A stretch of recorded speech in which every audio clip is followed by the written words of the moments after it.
The belief that we belong on the cutting edge of innovation, that's an idea as old as America itself. It's in our DNA. We know that what these young people are doing, this is what's going to make a difference in this country over the long haul. I created a nanoparticle that's kind of like the Swiss Army knife of cancer treatment. A UV light lunchbox that kills bacteria off fruits and food. My project was I actually built a detection method for buried landmines. I did my project on sheep genetics and Cotswold sheep, the natural color versus the white genes. The smartphone works with a Bluetooth-enabled heart rate monitor to detect if there's a medical emergency and then notify contacts with where you are, what happened, what's going on, where they can find you. We created an adaptive hand device for a girl in Georgia. So did you play the game or you designed the game? I designed the game. You designed the game. Sheesh. Well, that's pretty impressive. So current cancer treatments, there are two major problems.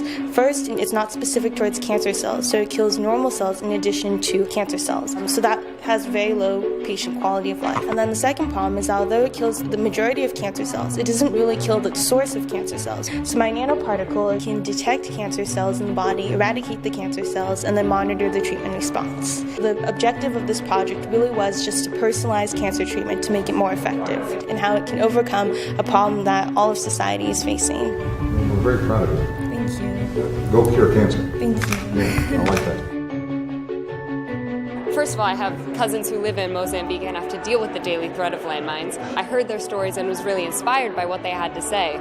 So while all this was running through my head, I was at the piano one night playing the piano, and I noticed that when I played certain chords or notes, the strings on a nearby banjo would resonate. And so I heard that and made the connection and thought maybe I can use the same principle to detect buried landmines. So I started doing this kind of research and somehow ended up at the White House. So this has just a very direct application to the sheep that are on your farm. Yes, sir.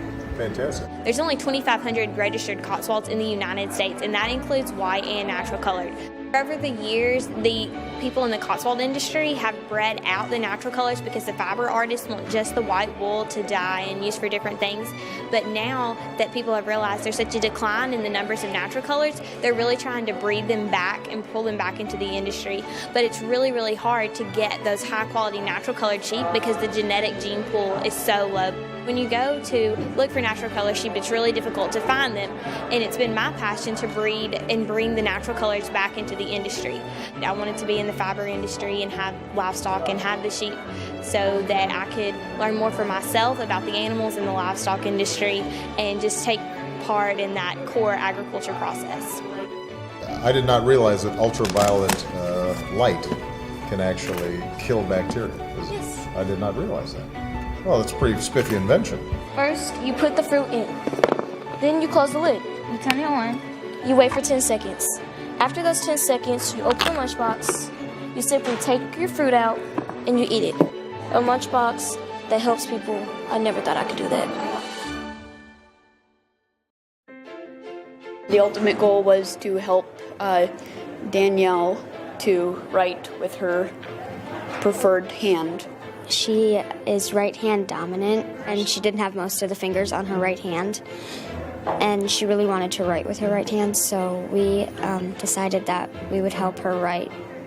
I know something about living with a limb difference because I have one myself, so we began to make prototypes for how to help her hold a pencil.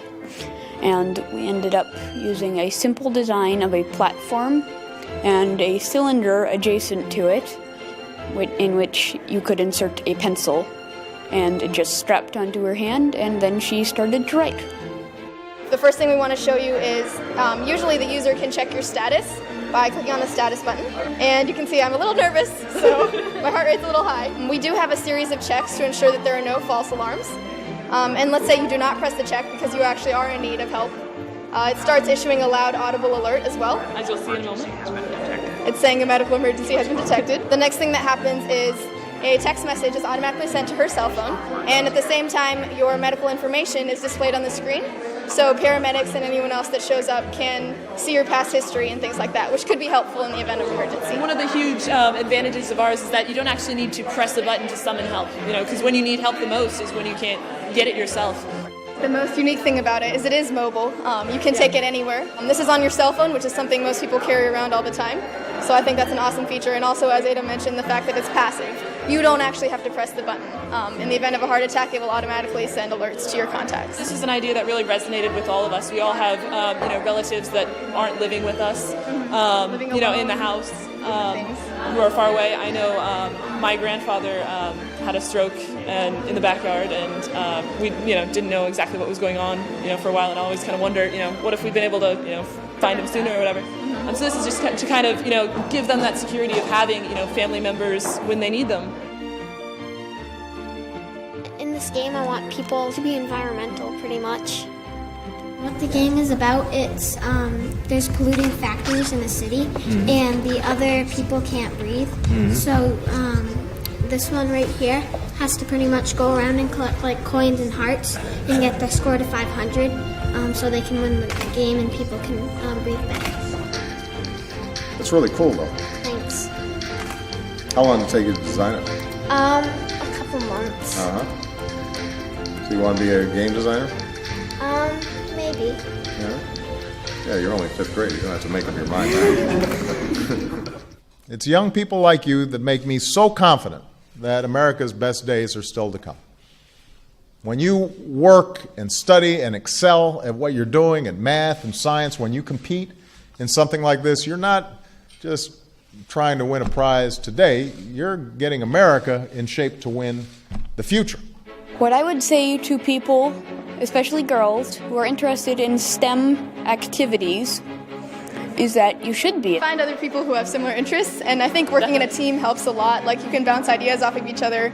You're not on your own. Just go out there and go for it and do it. I mean, there are infinite possibilities. You can do anything you want. Just being a woman doesn't hold you back from anything. I feel like I can make a difference and develop technology that's really going to help people. As a kid, I asked a lot of why questions, and I found that science and math usually were the answers, the coolest answers to all of my why questions. By knowing that your ideas might change the future, it's something that I like. I mean, it's a great field for everybody, and there's nothing that should hold women back or put men in front of us. Don't give up on the first thing that doesn't work out. Keep going, keep trying until you succeed. And after you succeed, keep going and keep going. Don't be shy.